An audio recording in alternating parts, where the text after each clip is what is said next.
We are back on the Game Time Decision podcast. Today, joined with just Joe. How you doing, Joe? Angry. I'm very angry at the Boston Celtics. You know, I think they played this trade deadline with a wiser attitude. You know, they kind of just stood back and watched. I'm not too upset because, I mean, I was hoping they were going to get a big guy, but they kept the picks, and I really can't complain. I mean, nothing bad happened to them. Okay. They just did nothing. Okay, here is where I get angry. So, of course, I would have loved for them to swing for the fences, go after a Jimmy Butler, Paul George. And do you think Paul George even wanted? It sounded like he intended. He never really even considered our deal, because I'm sure they sent an offer to Indiana. To Indiana, but like it sounded like he didn't even. He was just like, no, I don't want to go to the Celtics. Like, why would I want to go to Boston? Like, well, I mean, he doesn't really have a choice. no, I understand that, but like, he has said he has made it known that he wants to go back home to the Lakers. Yeah. But you have him for another year and a half. I think you could have convinced him, offer him the max deal with the bird rights, even though it wouldn't be this like designated player. It would have been accepted. great to have him. It would have. But here's the thing. This is what makes me angry. If DeMarcus Cousins had never been traded for literally a Dunk's coffee and a side of hash browns, then I wouldn't have been so upset.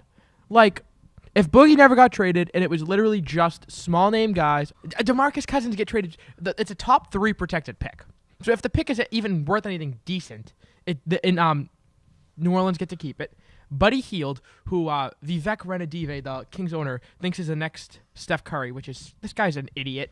So I think the Celtics could have offered just Jaylen Brown and maybe like a non-Nets pick and could have got DeMarcus Cousins, the best center in basketball. I don't care what attitude problems he has. I agree with that. They could have done. They maybe would have been able to pull that off, but I think, and they even publicly said our Nets picks are on the block. You know, we'll consider trading those. But to be honest with you, I think they said that just to see what sort of offers they'd get, but they weren't really willing to create a deal in which they turn those away on their own. I think they would have wanted some team to come to them with trading for the Nets picks in mind, getting the sweetest deal of the century for the picks. They weren't going to ever create some sort of deal because in a way they'd always feel like they're getting ripped off. But okay, so everyone agrees, everyone in the media, everyone, not a single person I've ever heard thinks that everyone thought New Orleans completely ripped off the Kings. So isn't that what Danny Ainge's about? Okay, the NBA is a star-driven league. You need to have a superstar player. You're not going to get a superstar through trade unless there's something wrong with him. Whether he is deficient in some way, whether he's injury prone, whether he has an attitude problem, whether he won't agree to resign. No teams there's a reason LeBron James has never been traded. There's a reason why Kevin Durant's never been traded. There's a reason why Steph Curry's never been traded. It's because those are the superstars who they're driven by money in trophies. But those are the guys who don't have attitude problems or any problem like that. The reason why Paul George is thinking about being traded is because he's not going to commit long term, so they don't want to lose him for nothing. Or the reason why DeMarcus Cousins was traded was because he had an attitude problem. You're not going to get the perfect player because the perfect player there aren't that many of them, and the teams that have them aren't going to let them go. So you have to that's a move that I think is if DeMarcus Cousins never gotten traded, would I have been upset that the Celtics didn't go all in for a Paul George or Jimmy Butler? Yes, but it would have been able to stomach. Another thing is, we played the Toronto Raptors last night. We're up by 17 points in the second quarter. I'm like, wow. You know what? Resounding win coming off a lot of upset fans. Heartbreaking loss before the All-Star break. Jimmy Butler with that awful foul. And that proved a lot to me about Jimmy Butler. Because that Bulls game? From last week. Yeah. Because here's the thing. Only superstars get that call. Because if Bobby Portis or Jerry and Grant or any scrub on the Bulls took that shot, wouldn't have been a foul. That's a LeBron James call. That's a Steph Curry call. Sure. So the fact that when Jimmy Butler got that call, it makes me think, all right, now people around the league review him as a superstar. Isn't it kind of funny how we're like talking about how referees call things on certain players just because they just have this aura of greatness around them? Well, that's what basketball is. I mean, yeah. But so now you look at the Celtics, and I was yelling, I'm like, I don't want PJ Tucker. PJ Tucker sucks. I don't want anything to do with him. If he's all we get, I'll be very upset. But after seeing yesterday, PJ Tucker grabbing 10 rebounds. They got outscored in the final 3 quarters of the game. Well, here's the thing with PJ Tucker. this was at the end of the game. Celtics were down 3 points. Mhm. There was with a minute left. There was a loose ball that PJ Tucker scrambled to get.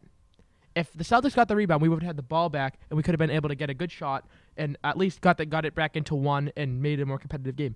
PJ Tucker grabbing that rebound allowed DeMar DeRozan to kind of put the nail in the coffin.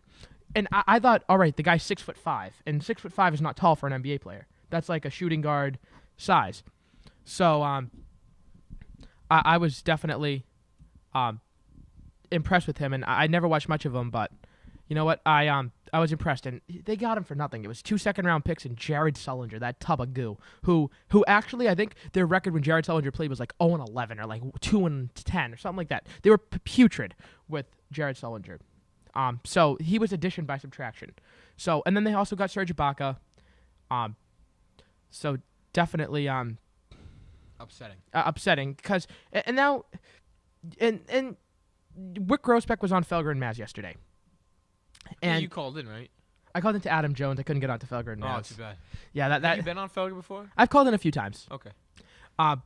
But the thing is, Wick Grossbeck was saying, well, we didn't want to trade all of our assets and designate cap room, because we want to have ability to sign a max level free agent player.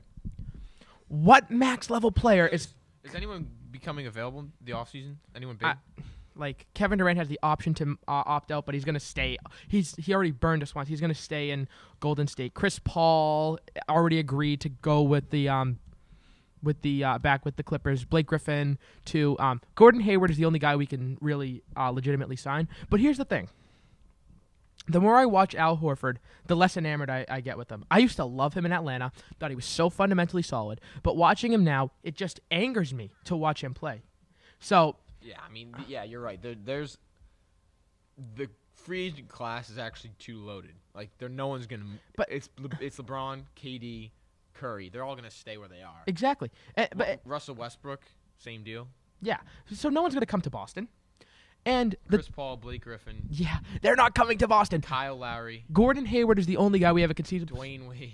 But see, the problem is Gordon Hayward is the only guy we have a conceivable shot at. Yeah. Because he's a tier 3 player, a tier 3 star.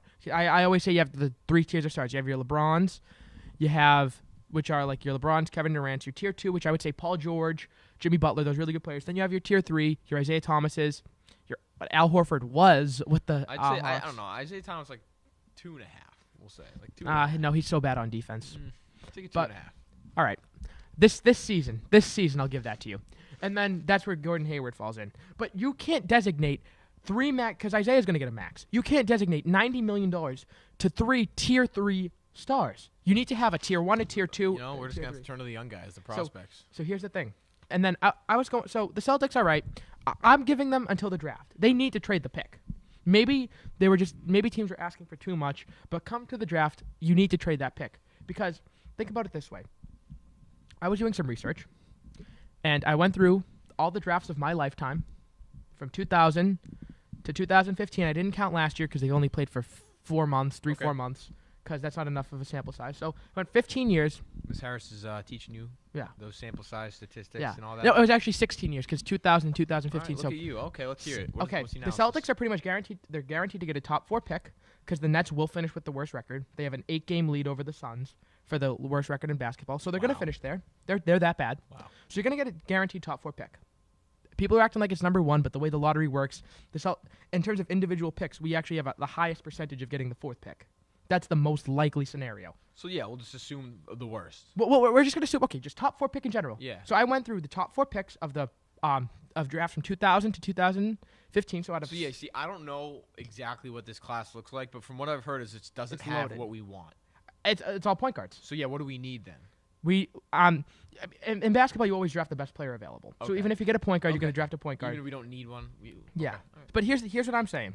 But if you even disregard that, you go through and you look. Out of those 64 players, I went through each one.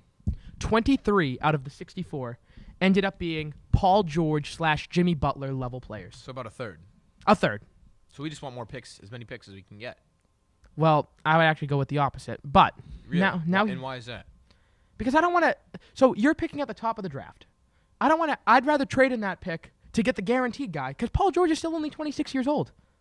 So would you rather have a younger guy who's only has a 33% chance of becoming Paul George, or actually get Paul George? But you don't think we could somehow turn a top 4 pick into like a top 10 pick and then a second rounder? Oh, second round picks are absolutely useless in basketball. Okay. It's really top 10, but you want to pick at the top of the draft. Okay. So here's what I'm saying. Because it's called the stand pat movement of Celtics fans, where they want to just keep all the picks. They want to build through the draft. Nothing short of LeBron James would sway them from trading the Nets picks. So here's what I'm saying. The top 4 picks in this draft are probably going to be point guards. Our best player is a point guard. So what I'm saying is, all right, fine, you want to build through the draft? Build through the draft. Don't go half and half. I say you trade Isaiah Thomas and Avery Bradley, who are both going to be free agents after next year. Try to recoup some assets from them. I would call up New Orleans. I would say, hey, Pelicans, you just got DeMarcus Cousins for practically nothing. Give us your 2018, 2019, and 2020 picks. We will give you Isaiah Thomas, who has a good relationship with DeMarcus Cousins, Avery Bradley, all-defensive NBA player, shooting guard who averages 17 points and 8 rebounds a game, elite defender. Give us those picks. You guys should be good. Give us your picks, and build through the draft that way. So then I would tank if I were the Celtics. If you're gonna, You hear that, Danny? I'm saying, Danny, you have 2 options. I don't want to go half and half because the Brooklyn picks are going to run out. So what are you going to do? You're going to have the same core because we all agree the Celtics, Wick Grossbeck said, the Celtics are 2 elite players away from really being title contenders, like title favorites. So here's the thing. This roster is not only getting older, it's getting more expensive. Isaiah Thomas and Avery Bradley are on the 2 of the best contracts in basketball. Isaiah Thomas on the open market would get $30 million a year. He's earning $6 million a year. Up until next season. Avery Bradley would get $20 to $25 million a year. He's getting $8 million. So what do you want to do? Keep your core. So and you're gonna have no cap room because Isaiah Thomas is getting a 400% raise, and Avery Bradley's gonna be getting a 300% raise. So you're gonna have the same core. Isaiah Thomas is gonna be in his 30s. Horford's gonna be in his mid 30s. Bradley's gonna be in his 30s, getting overpaid. So I would say trade them. Try to get a bunch of picks. Tank yourself, and then you'll have the net. So this year. Obviously, we're not going to tank. We're obviously good, and we're swapping picks anyway. But as we age, so I would still say trade it all in for a superstar. But if you're being that stubborn, you shouldn't want to be in the middle. And also, that's just stupid. Being in the middle is the worst thing in basketball. yeah. See, like our buddy Dan Greenberg, who's been on the show before, he wrote a little editorial on last night's game, and he bashes the Celtics. He says they deserved it. Their future is just Good. So you know what I'm saying? Either cash in the chips for a great player or trade Isaiah and Bradley. Try to get back picks. Maybe 3 first-round picks is too much, but... So, yeah, just go with what you got this season. And we're swapping picks anyway, so our pick doesn't matter. Go for the best, and then after that, rebuild. Tear it down, try again. Well, preferably get a star. But if you can't get a transformational player... So you're saying this is the closest year for a while. You don't think they're going to be good next year? Oh, I think they can be the same exact team next year. But I don't want the same exact team because to me, the superstarness, to me in basketball, teams. Yeah, I understand what you mean. There are only 2 to 3 teams who can really compete for a championship, and the Celtics are in a good position because we have the Nets picks. The Nets picks are going to run out after next year. So here's what I'm saying: try to trade those Nets picks for a Paul George, Jimmy Butler, and you could conceivably get both. You could bring in a Paul George and an Andre Drummond with the way your team is constituted with the picks you have. So go for that. If you can go for that, I would be more than happy. But if you don't continue on the same path, then have the Nets picks run out. Then you're stuck with your own first-round picks, which end up being in the 20s, which are useless. So if you're going to go that way, trade Isaiah, trade Bradley, get a bunch of picks back, and then just build and try to build that way, which I think is probably your second best option. I'm not advocating for it, but I'm saying that's what you stand pat movement people should do. You say this draft is loaded. You say building through the draft is what all the great dynasties have done. That's the smart thing to do. Then fine, do it. But don't do it haphazardly. Don't do it halfway. Go all the way. You're either going to be Philly, you're going to trust the process, or you're going to do the 2007 Celtics version. You can't have it both ways. And we're lucky with these for 3 years in a row, we're going to have top 5 picks. That's going to run out. So that's all I'm saying. So that section of the podcast is brought to you by Will Riley and Adam Liu, our double dribble guys. Rest in peace. Yep, may their souls rest. And let's shift gears to spring training. Yeah. I'm very excited for the baseball season. Very excited. I'm going to watch a lot of baseball this summer. a lot. Any topic you want to hit? The New York Yankees. Okay. I think the Yankees are going to be a dynasty. Oh, absolutely. Here's the thing with the Yankees, and I commend them so much. And people say, well, They got money. they got money. Think about it this way. You have one of the best farm systems in baseball. And you have money. Think about it this way.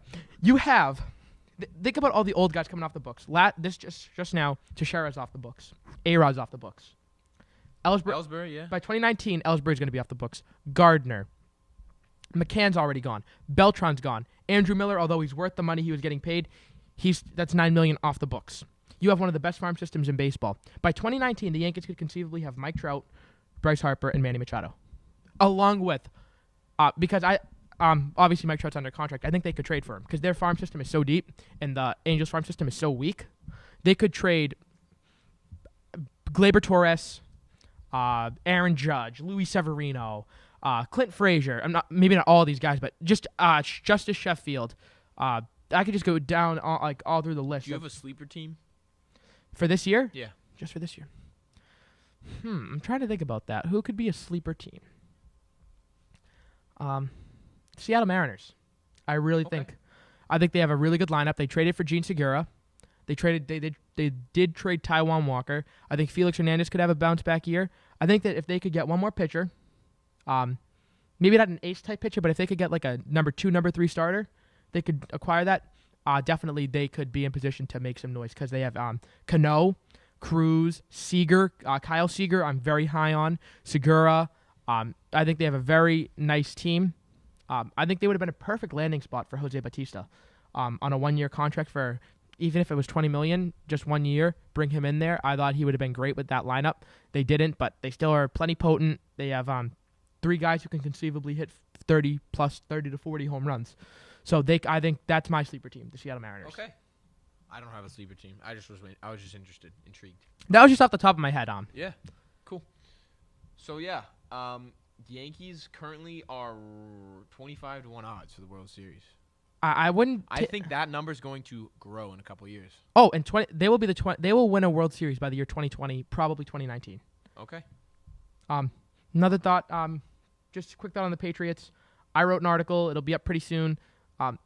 And I'm going against everything that I've ever believed in, which is pretty crazy. But seeing the Patriots win Super Bowls 2 out of the past 3 years has really changed my mind on it. Before, if you asked me, did the Patriots need to re-sign Dante Hightower, I would have said absolutely. But after seeing them trade Chandler Jones, Jamie Collins, win a Super Bowl in which Gronk missed more than half of the season and the end of the season as well, we can do without. I think we can. It's crazy because I was crushing them when they let go of Revis. That was the right move. Revis is now in legal trouble. Yeah. He's a felon, and he stinks. He's out of shape. He can't.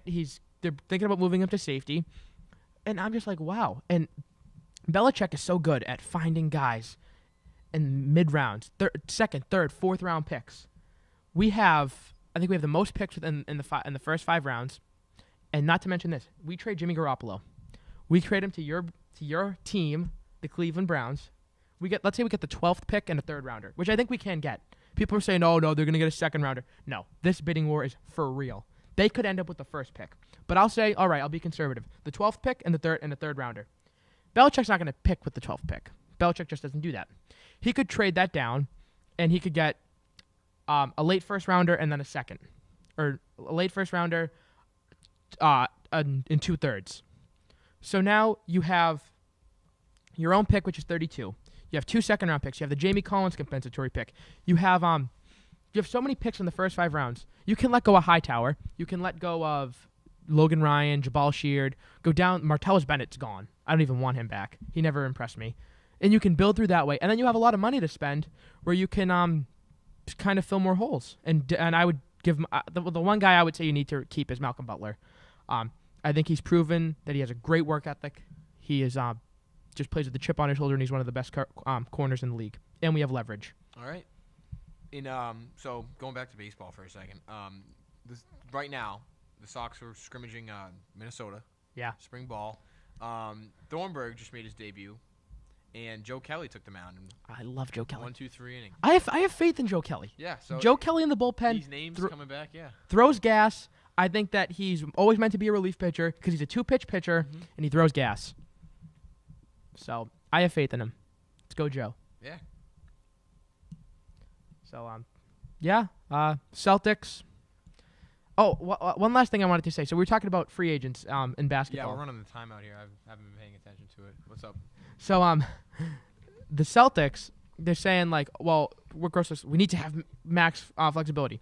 So the only good free agent you can conceivably sign is Gordon Hayward, who we'd have to give the max to. I don't think they're gonna do it. They're not gonna. But here's the thing.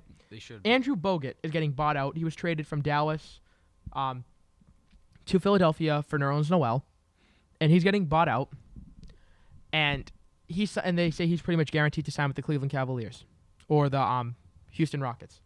If you can't get a 32-year-old injury-prone center who averages 3 points a game, although he can rebound well, if he won't come to you, what makes you think you're going to get a Chris Paul, a Blake Griffin, Kevin Durant? Well, maybe they didn't really, do much this trade deadline solely so they can save money for guys like Gordon Hayward.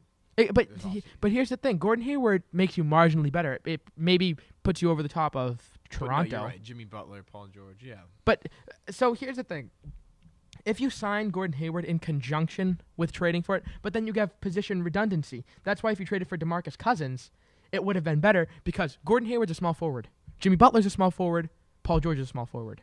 You can't get all those three guys. Where if you got a center like DeMarcus Cousins, you could fill out a roster. And DeMarcus Cousins, although more volatile and more of a risk, it has more. Not only is he more talented than them, but he fits your roster because our biggest problem is rebounding. We're getting out rebounded by 6'5" PJ Tucker and like you Serge said, Ibaka. that likely blew us a shot at winning the game last night. Oh, absolutely. Al Horford just can't rebound, and it's making me angry. So maybe I should go out there, get boards. Yeah. Be better than Al Horford. I actually was outside, nuts. It's been 70 degrees for the past couple of days out here Beautiful. in the Boston area. And was playing basketball yesterday. It was just atrocious. It was just simply atrocious. But you do what you can, right? Oh, yeah. Got to improve every day. All right. I think that wraps us up nicely. Thanks for joining us this week. Hoping to get some more writing out there. Yep. Okay. All right. Well, take care, everyone. We'll see you in a week. See you next week.